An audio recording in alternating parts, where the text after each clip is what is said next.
After 6 million years of boredom, the evolutionary ascent of our species from the last common ancestor with the chimpanzee, something extraordinary happened to us less than 100,000 years ago, which, by the way, is long after we'd become anatomically modern. It was a kind of emergence into consciousness less than 100,000 years ago, really less than 40,000 years ago, when we became fully symbolic creatures. And this great change has been defined as the single most important step forward in the evolution of human behavior, is intimately associated with the emergence of the great and transcendent rock and cave art all around the world. And over the last 30 years, researchers led by Professor David Lewis Williams at the University of Witwatersrand in South Africa and many others have suggested an intriguing and radical possibility, which is that this emergence into consciousness was triggered by our ancestors' encounters with visionary plants and the beginning of shamanism. If you analyze the cave art, there's not time to go into the details here, but there are so many details that make it clear that this was an art of altered states of consciousness, of visions, and that plants like the Amanita muscaria mushroom or psilocybin mushrooms appear to have been directly connected with this sudden and radical change. So to investigate this possibility, when I got interested in this mystery, I went down to the Amazon, where there are still surviving shamanistic cultures today, and where they drink the powerful visionary brew, ayahuasca, of which the active ingredient is dimethyltryptamine, DMT, which is actually closely related at the molecular level to psilocybin. Now, normally, DMT cannot be activated orally. When we encounter it in the West, it's generally smoked. There's an enzyme in our stomachs called monoamine oxidase, which switches off DMT on contact. But in the Amazon, they've got round this problem, and they say it was the spirits that taught them how to do it. The DMT in the ayahuasca brew is contained in these leaves from a plant that they call chacruna in the Amazon.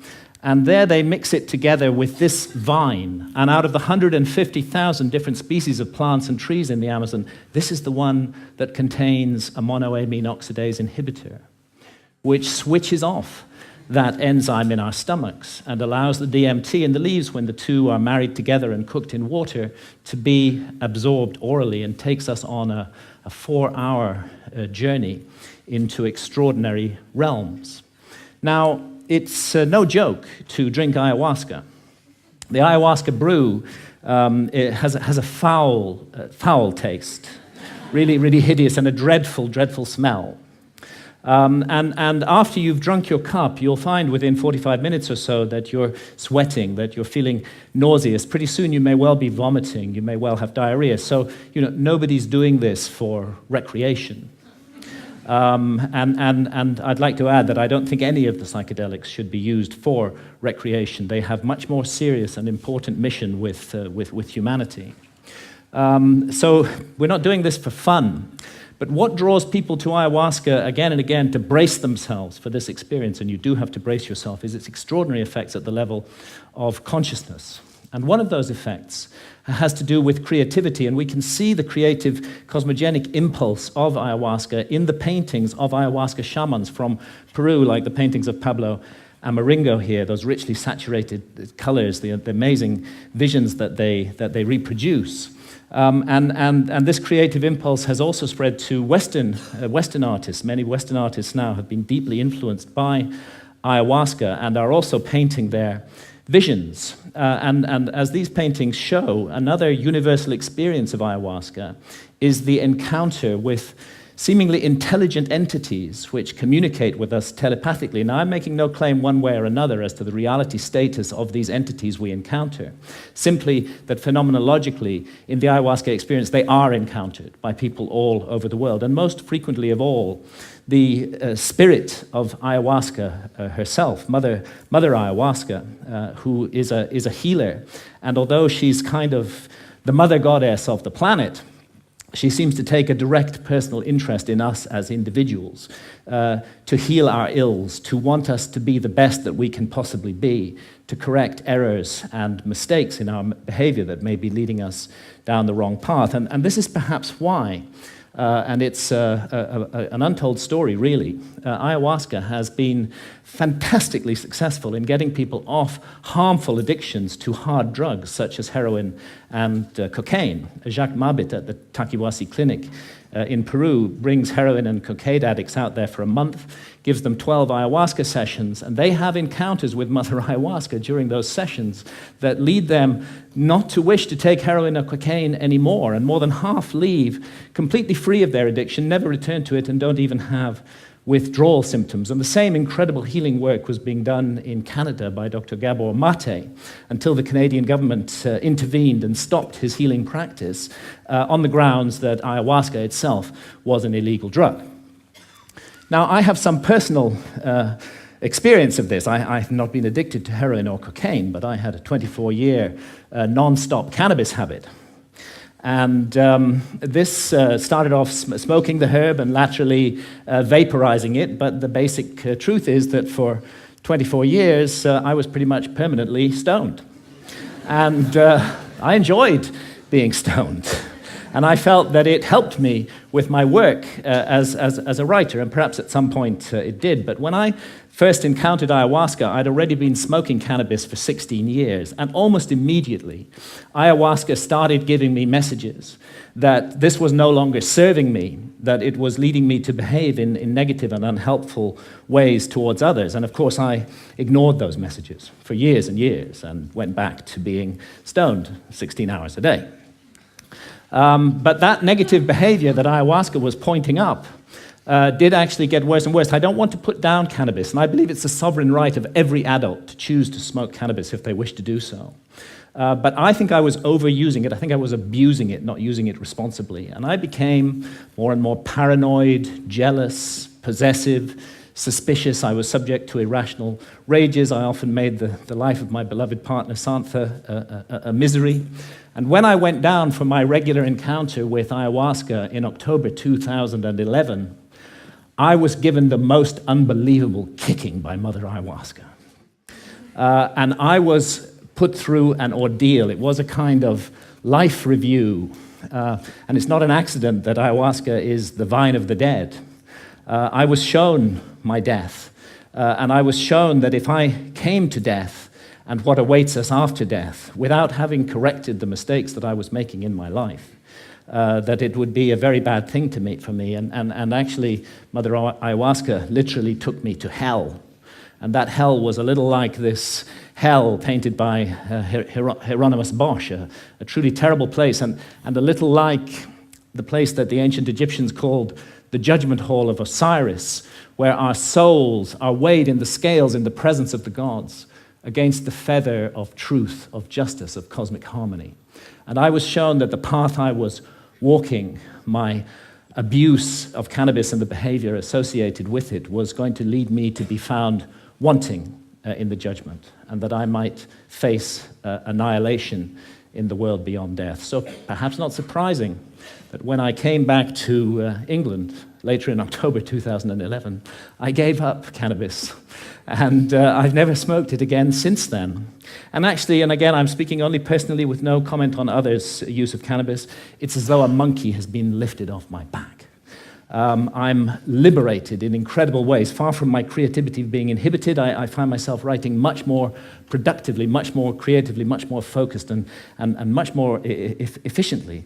As well, and I've begun to be able to address those negative aspects of my behavior which cannabis had revealed, and hopefully to make myself slowly, it's a long progress, into a more nurturing, more loving, more positive person. And this whole transformation, it really has been a personal transformation for me, was made possible by this encounter with death that Mother Ayahuasca gave me.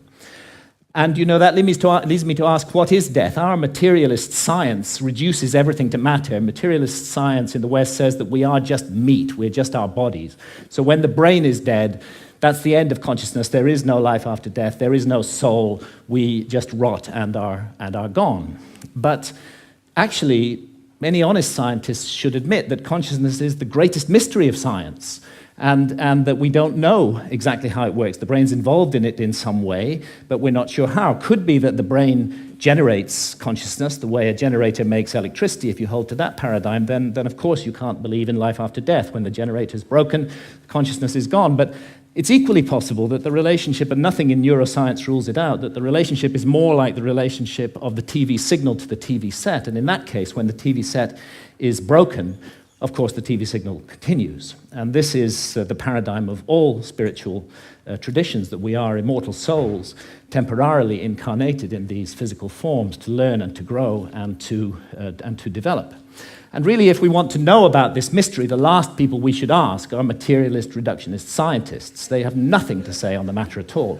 Let's go rather to the ancient Egyptians, who put their best minds to work for 3,000 years on the problem of death, and on the problem of how we should live our lives to prepare for what we will confront after death.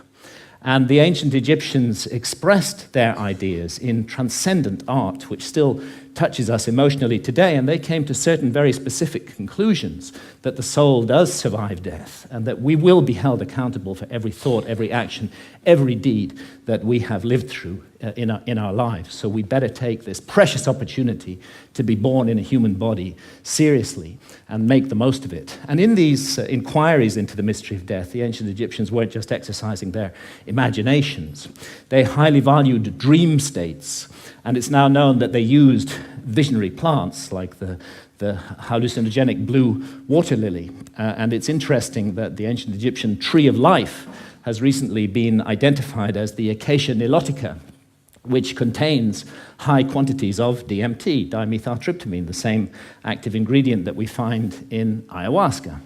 Now, it's difficult to imagine a society more different from the society of ancient Egypt than our society today. We hate visionary states in this society. In our society, if we want to insult somebody, we call them a dreamer. In ancient societies, that was praise. And we have erected huge apparatuses of armed bureaucracies who will invade our privacy, who will break down our doors, who will arrest us, who will send us to prison, sometimes for years, for possessing even small quantities of psilocybin or substances like DMT, whether in its smokable form or in the ayahuasca brew. And yet, ironically, DMT is, we now know, a natural brain hormone. We all have it in our bodies, and it's just that its function remains unknown for lack of research. And it's not as though our society is opposed in principle to altered states of consciousness. I mean, billions are being made by the unholy alliance of psychiatrists and big pharma in overprescribing drugs to control so-called syndromes like depression or attention deficit disorder in teenagers. And we have a love affair in our society with alcohol. We glorify this most boring of drugs, despite the terrible consequences that it often has. And of course, we love our stimulants, our tea, our coffee, our energy drinks, our sugar, and huge industries are built around these substances, which are valued because of the way they alter consciousness. But what all these approved altered states of consciousness have in common is that none of them contradict or conflict with the basic state of consciousness valued by our society, which I would call the alert, problem-solving state of consciousness, which is good for the more mundane aspects of science. It's good for the prosecution of warfare. It's good for commerce. It's good for politics. But I think everybody realizes that the promise of a society over-monopolistically based upon this state of consciousness has proved hollow, and that this model is no longer working, that it's broken in every possible sense that a model can be broken, and that urgently we need to find something to replace it. The vast problems of global pollution that have resulted from the single-minded pursuit of profit, the horrors of nuclear proliferation, the specter of hunger, that millions every night go to bed starving, that we can't even solve this problem despite our alert problem-solving state of consciousness. And look what's happening in the Amazon, the lungs of our planet, this precious home of biodiversity. The old-growth rainforest being cut down and replaced with soybean farms so we can feed cattle, so that we can all eat hamburgers. Only a truly insane global state of consciousness could allow such an abomination to occur. And I did a back-of-an-envelope calculation during the Iraq War. It seems to me that 6 months' expenditure on the Iraq war would have solved the problem of the Amazon forever, would be sufficient to compensate the peoples of the Amazon so that no single tree ever needed to be cut down again to garden and look after that amazing resource. But we can't make that decision as a global community. We can spend countless billions on warfare, on hatred, on fear, on suspicion, on division, but we can't get together the collective effort to save the lungs of our planet. And this is perhaps why shamans from the Amazon are now mounting a kind of reverse missionary activity. When I've asked shamans about the sickness of the West, they say it's quite simple. You guys have severed your connection with spirit. Unless you reconnect with spirit and do so soon, you're going to bring the whole house of cards down around your heads and ours. And rightly or wrongly, they believe that ayahuasca is the remedy for that sickness. And many now are being called to the Amazon to drink ayahuasca, and ayahuasca shamans are traveling throughout the West, offering the brew, often under the radar, often at personal risk, to bring about consciousness change. And it's true that the message of ayahuasca, the universal message, is about the sacred, magical, enchanted, infinitely precious nature of life on Earth and the interdependence of material and spiritual realms. And it's impossible to work with ayahuasca for long without being deeply and profoundly affected by this message. And let's not forget that ayahuasca is not alone, that it's part of an ancient worldwide system of the targeted, careful, responsible alteration of consciousness. It's recently been shown by scholars that the kykeon used in the Eleusinian mysteries in ancient Greece was almost certainly a psychedelic brew, that the soma of the Vedas may well have been a brew based upon the Amanita muscaria mushroom. We have the DMT in the ancient Egyptian tree of life. We have the whole global cultures of surviving shamanism, and what it's all about is a state of consciousness that's designed to help us find balance, harmony. The ancient Egyptians would have called it Ma'at, with the universe, and to remain mindful that what we're here to undertake on Earth while immersed in matter is fundamentally a spiritual journey aimed at the growth and perfection of the soul, a journey that may go back to the very origins of what made us human in the first place. And I stand here invoking the hard-won right of freedom of speech to call for and demand another right to be recognized, and that is the right of adult sovereignty over consciousness. There's a war on consciousness in our society, and if we as adults are not allowed to make sovereign decisions about what to experience with our own consciousness while doing no harm to others, including the decision to use responsibly ancient and sacred visionary plants, then we cannot claim to be free in any way. And it's useless for our society to go around the world imposing our form of democracy on others while we nourish this rot at the heart of society and we do not allow individual freedom over consciousness. It may even be that we're denying ourselves the next vital step in our own evolution by allowing this state of affairs to continue, and who knows, perhaps our immortal destiny as well. Thank you, ladies and gentlemen.